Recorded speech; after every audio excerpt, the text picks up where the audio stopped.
Assalamualaikum warahmatullahi wabarakatuh. Salam sejahtera untuk kita semua. Kembali lagi dalam perkuliahan pengelolaan administrasi server ya di Universitas Telkom. Kuliah tentunya. Pada hari ini kita ke pertemuan ke-6 ya untuk pengelolaan administrasi server. Ya, apa nanti saya jelaskan ya. Sebelumnya saya informasikan juga untuk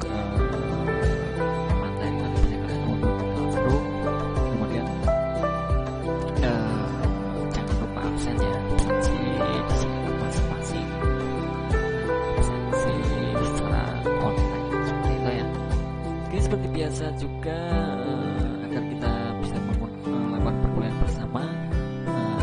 Apakah sekarang kita mulai beberapa saat lagi sambil menunggu semuanya bergabung untuk di perkuliahan hari ini.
Oke, bisa kita mulai ya untuk perkuliahan hari ini.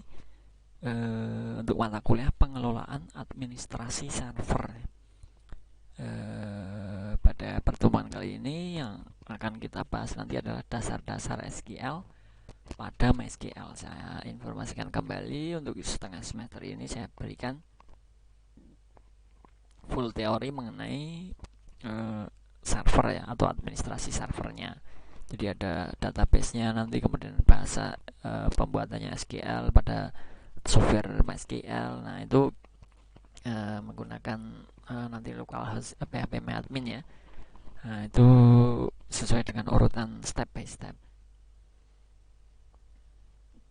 Jangan sampai lupa untuk pengabsenan ya. Secara online tidak bisa dimanipulasi soalnya. Kemudian untuk materi yang saya jelaskan ini nanti bisa kalian akses di Classroom ya. Setelah perkuliahan nanti akan saya upload di Classroom dan bisa kalian download ya, sebagai bahan belajar, sebagai bahan pengembangan dan lainnya, seperti itu ya. Oke, untuk hari ini pengelolaan administrasi server, pembahasan dasar-dasar SQL pada MySQL bisa kita mulai ya. Untuk yang belum bergabung segera bergabung ya, agar bisa menyimak semuanya ya, apa yang saya jelaskan. Oke, kita ke SQL dulu. SQL ini merupakan singkatan dari struktur query language. Jadi adalah struktur bahasa query ya. Struktur bahasa query disebut sebagai merupakan suatu bahasa atau language yang digunakan untuk mengakses database nantinya.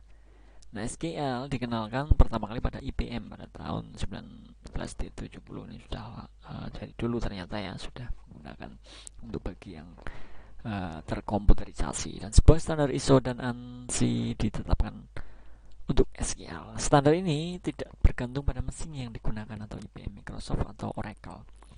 Hampir semua software database mengenal atau mengerti SQL. Jadi di semua database ya, tidak hanya untuk MySQL, MySQL saja atau phpMyAdmin itu ya, tapi semua di database itu mengenal atau mengerti, menggunakan banyak yang menggunakan bahasa SQL tadi. Jadi perintah SQL pada semua software database hampir sama. Misalkan untuk menginput itu insert, kemudian untuk menghapus itu delete, itu hampir sama semuanya ya. Bahkan untuk yang Office saja seperti itu ya. Kalian sudah mendapatkan tentunya ya untuk di database Office. Oke, SQL seperti itu ya. Silahkan dikaji ulang, dicermati ya. Misalkan belum paham juga ya. Nah, terdapat 3 jenis perintah SQL. Yang pertama ada DDL atau Data Definition Language. Nah, ini DDL ini merupakan perintah SQL yang berhubungan dengan pendefinisian suatu struktur database. Dalam hal ini database dan tabel, beberapa perintah dasar yang termasuk di ini adalah, ini lebih ke perintah untuk struktur ya. Misalnya kan kalian mau membuat sebuah tabel di dalam MySQL ya, kemudian alter, ada rename, ada drop, ini untuk delete ya. Itu kalian menggunakan bahasa DDL ya. Ini lebih ke membuat database maupun tabel. Ini untuk kerangkanya ya dalam suatu pembuatan database itu menggunakan bahasa DDL. Itu yang pertama jenis dari perintah SQL. Untuk yang kedua itu ada DML atau Data Manipulation Language. Nah, manipulation kalian ingat di sini ada definisi dan manipulasi ya. Jadi kalian artikan sendiri ya. Manipulasi itu untuk merubah misalnya. Nah, memanipulasi ya. Saya rasa paham. Kemudian DML ini merupakan perintah SQL yang berhubungan dengan manipulasi ya, lebih ke manipulasi dan pengolahan atau data atau record dalam tabel ya. Perintah SQL yang termasuk dalam DML ini apa saja? Karena ini untuk manipulasi, berarti ada select, insert, update, delete. Jadi pada saat kalian tadi sudah menggunakan bahasa DDL untuk pembuatan database maupun tabel, nah ini untuk mengisinya, mengisi dari tabel yang kalian buat dengan menggunakan bahasa DDL tadi, itu dengan bahasa apa? Dengan bahasa DML. Select, membuat ya, pilih maksudnya. Kemudian insert itu menginsertkan record baru ya. Update untuk merubah, kemudian delete untuk hapus, seperti itu ya. Itu menggunakan DML, lebih ke manipulasi. Jadi kalian bisa asumsikan ya, manipulasi itu seperti apa, merubah, memasukkan, hapus dan lain sebagainya. Itu seperti itu ya. Bedakan antara DDL dan DML. Yang ketiga ada DCL atau Data Control Language. Nah, ini merupakan perintah SQL yang berhubungan dengan manipulasi user dan hak akses atau privilege. Nah, perintah SQL yang termasuk dalam DCL adalah grant revoke. Nah, ini lebih ke manipulasi untuk usernya, bukan untuk tadi tabelnya ataupun isinya atau recordnya ya. Tapi ini lebih ke manipulasi user dan hak aksesnya ya. Pada saat kalian membuat sebuah database itu nanti bisa kalian bagi-bagi pada saat digunakan untuk membuat sebuah web. Misalnya webnya adalah web katakan koperasi simpan pinjam. Nah, di situ kan ada user, ada manajer, kemudian bagian keuangan, kemudian ada administrasi ya. Nah, di situ namanya ada hak akses masing-masing bisa dibuat di database tersebut dengan menggunakan DCL tadi. Seperti itu ya. Bedakan antara DDL, DML dan DCL. Untuk lebih jelas, lebih lanjut mungkin bisa kalian kembangkan sendiri mengenai pengertian DCL agar lebih paham ya. Banyak referensi terkait mengenai hal itu.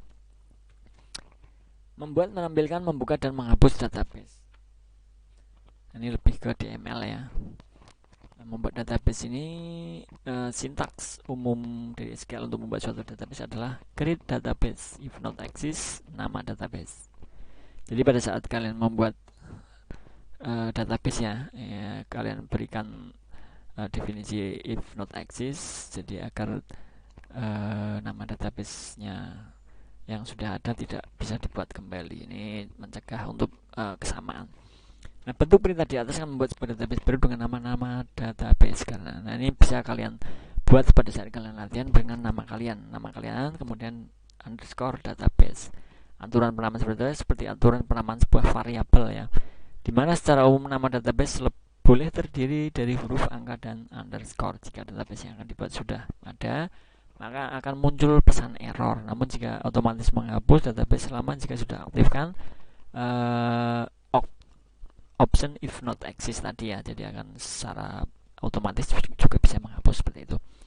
Nah, berikut ini contoh perintah untuk membuat database baru dengan nama penjualan misalkan. Nah, kalian tinggal create database kemudian penjualan, dia akan jadi untuk database-nya. Nanti untuk setelah tengah semester juga akan saya ulang mungkin ya dalam pembuatan database itu seperti apa untuk praktikumnya. Nah, jika query di atas berhasil dieksekusi, database berhasil, maka akan ditampilkan pesan kurang lebih seperti ini. Query OK, one row effective. Jadi query-nya sudah berhasil dibuat sebuah database dalam satu row ya, dalam satu kolom. Seperti ini. Ini untuk membuat database. Untuk menampilkan database baru saja dibuat misalkan ya, sudah ada dapat menggunakan perintah show database. Pada saat kalian klik show database nanti akan keluar hasil dari perintah di atas menampilkan sebuah database yang sudah ada di MySQL. Nah, contohnya ini database penjualan yang baru kita buat. Ini MySQL mungkin sudah dibuat sebelumnya, tes juga sudah dibuat sebelumnya. 3 row inside, jadi ada 3 database yang ada di server kita. Seperti itu ya untuk menampilkan. Kemudian membuka database, sebelum melakukan manipulasi tabel dan record yang berada di dalamnya, kita harus membuka dan mengaktifkan database-nya terlebih dahulu. Nah, untuk membuka database penjualan berikut query-nya, contohnya seperti ini, use penjualan. Use itu untuk memanggil ya. Jadi penjualan ini adalah yang akan kita panggil, yang akan kita buka. Jika perintah atau query berhasil, maka akan ditampilkan sebagai berikut database change. Nah, ini kalau berhasil ya, kalau memang kita menulisnya PN jualan, nah itu tidak akan tampil ya. Seperti itu untuk membuka. Untuk menghapus suatu database, sintaks umumnya adalah drop database if exist nama database, misalkan apa penjualannya. Nah, bentuk perintah di atas akan menghapus database dengan nama database. Nah, jika database-nya ada, maka database dan juga seluruh tabel di dalamnya akan dihapus. Jadi berhati-hatilah dengan perintah ini. Jika nama database yang akan dihapus tidak ditemukan, maka akan ditampilkan pesan error. Jadi aktifkan seperti tadi if exist ya, option if exist untuk memastikan bahwa suatu database benar-benar ada. Nah, berikut contoh untuk perintah untuk menghapus database dengan nama penjualan. Tinggal ketikkan saja drop database penjualan, nanti akan dengan sendirinya terhapus ya. Ini kalau cara menggunakan bahasa ya, bahasa query ya. Kalau secara manualnya sebenarnya nanti juga akan saya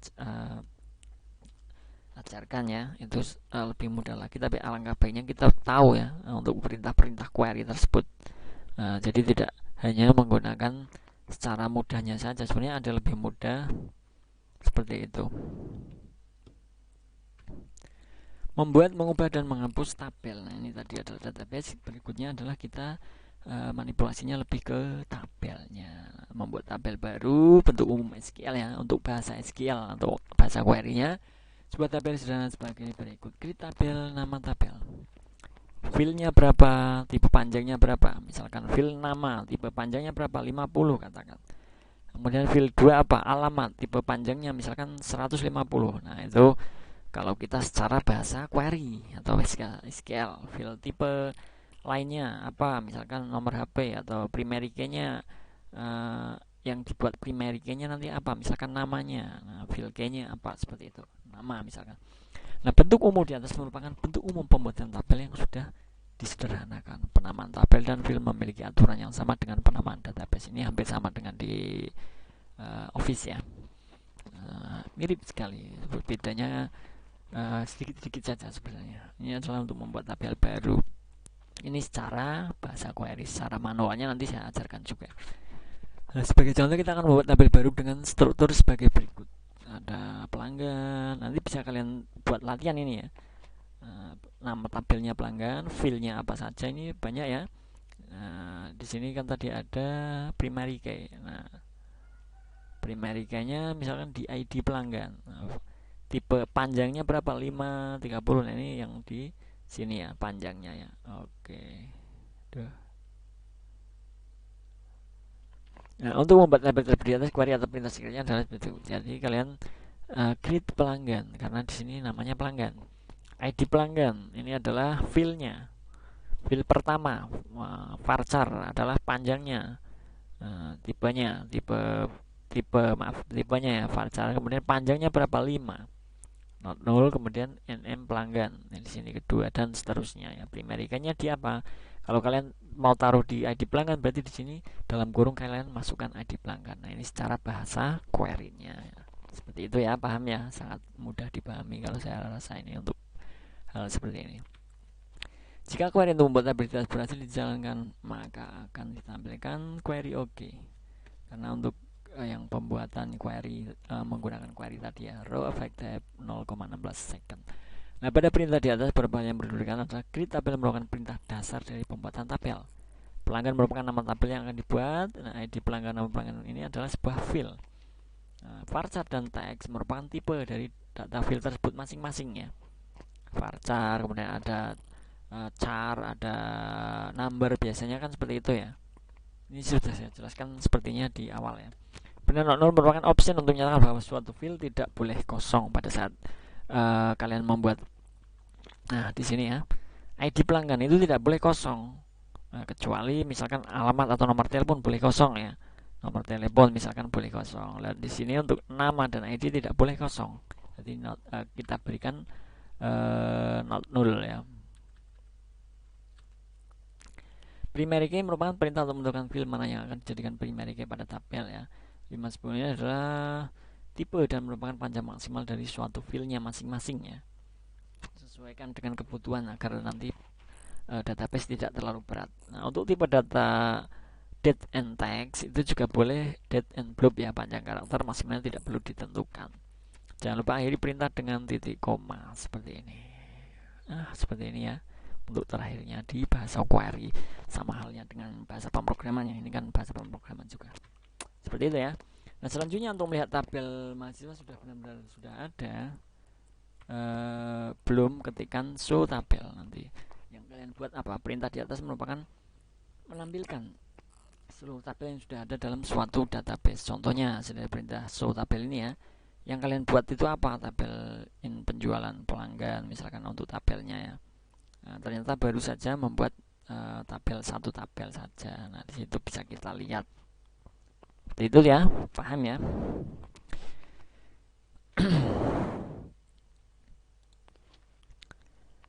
Selanjutnya kita lanjut aja ya. Untuk sebentar, untuk melihat struktur tabel mahasiswa secara lebih detail, cobalah perintah atau query sebagai berikut. DESC ya, kita perintahkan DESC pelanggan, merupakan singkatan dari describe. Dalam query bisa ditulis lengkap ya, atau hanya 4 karakter pertama untuk DESC saja, dan pelanggan adalah nama tabel yang akan dilihat strukturnya. Nah, dari perintah ini DSC pelanggan ini nanti akan keluar tampilan pelanggan sebagai berikut. Jadi tabel yang kita buat itu nanti tampil seperti ini. Ini kan secara bahasa query-nya ya. Jadi dia akan keluar ID field-nya apa saja, tipe varchanya, kemudian not null-nya no atau yes, kemudian primary key-nya ada berada di mana. Nah, di sini null ya, boleh, berarti boleh kosong, misalkan teleponnya boleh. Nah, tidak punya ya boleh kosong. Nah, seperti ini ya. Five row insert. Di sini ada 5 kolom yang dibuat seperti itu. Paham ya? Nah, dari struktur tabel mahasiswa ini terdapat 5 field. Nah, ini 5 field tadi ya. Primernya ada di ID pelanggan.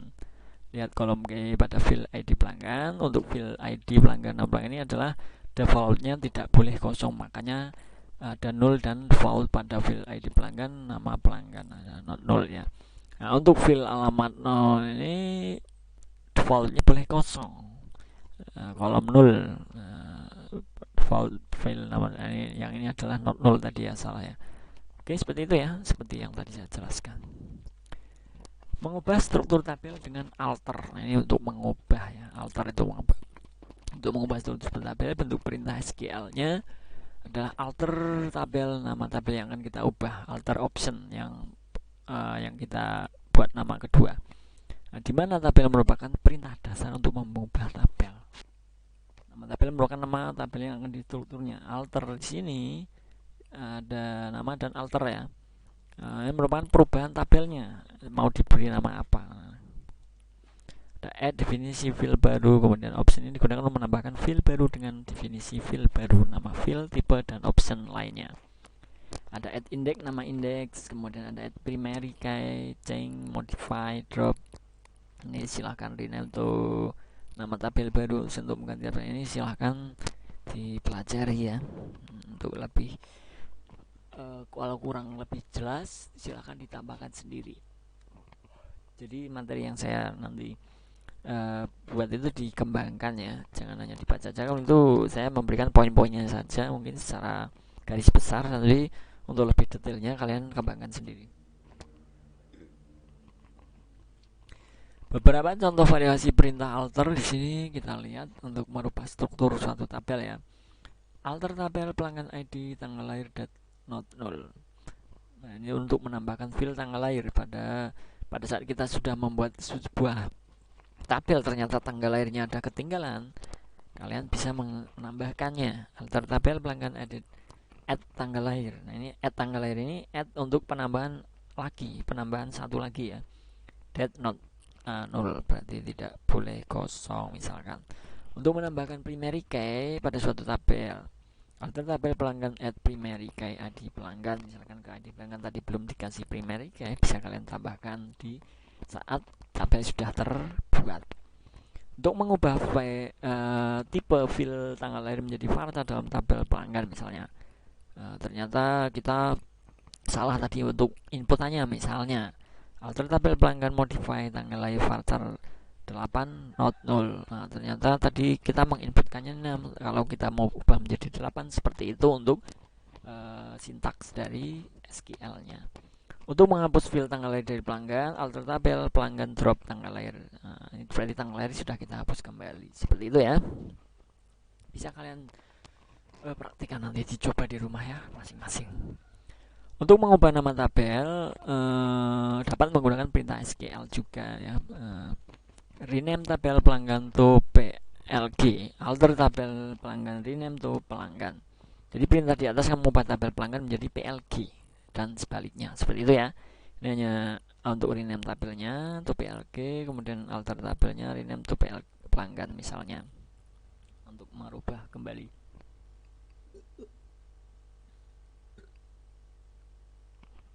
Untuk menghapus tabel juga sama ya, tadi untuk uh, apa namanya, mengubah ya namanya. Kemudian untuk menghapus tabel bagaimana? Bentuk umum dari bahasa perintah SQL-nya sebagai berikut. Ada drop tabel, nama tabel yang akan kita hapus.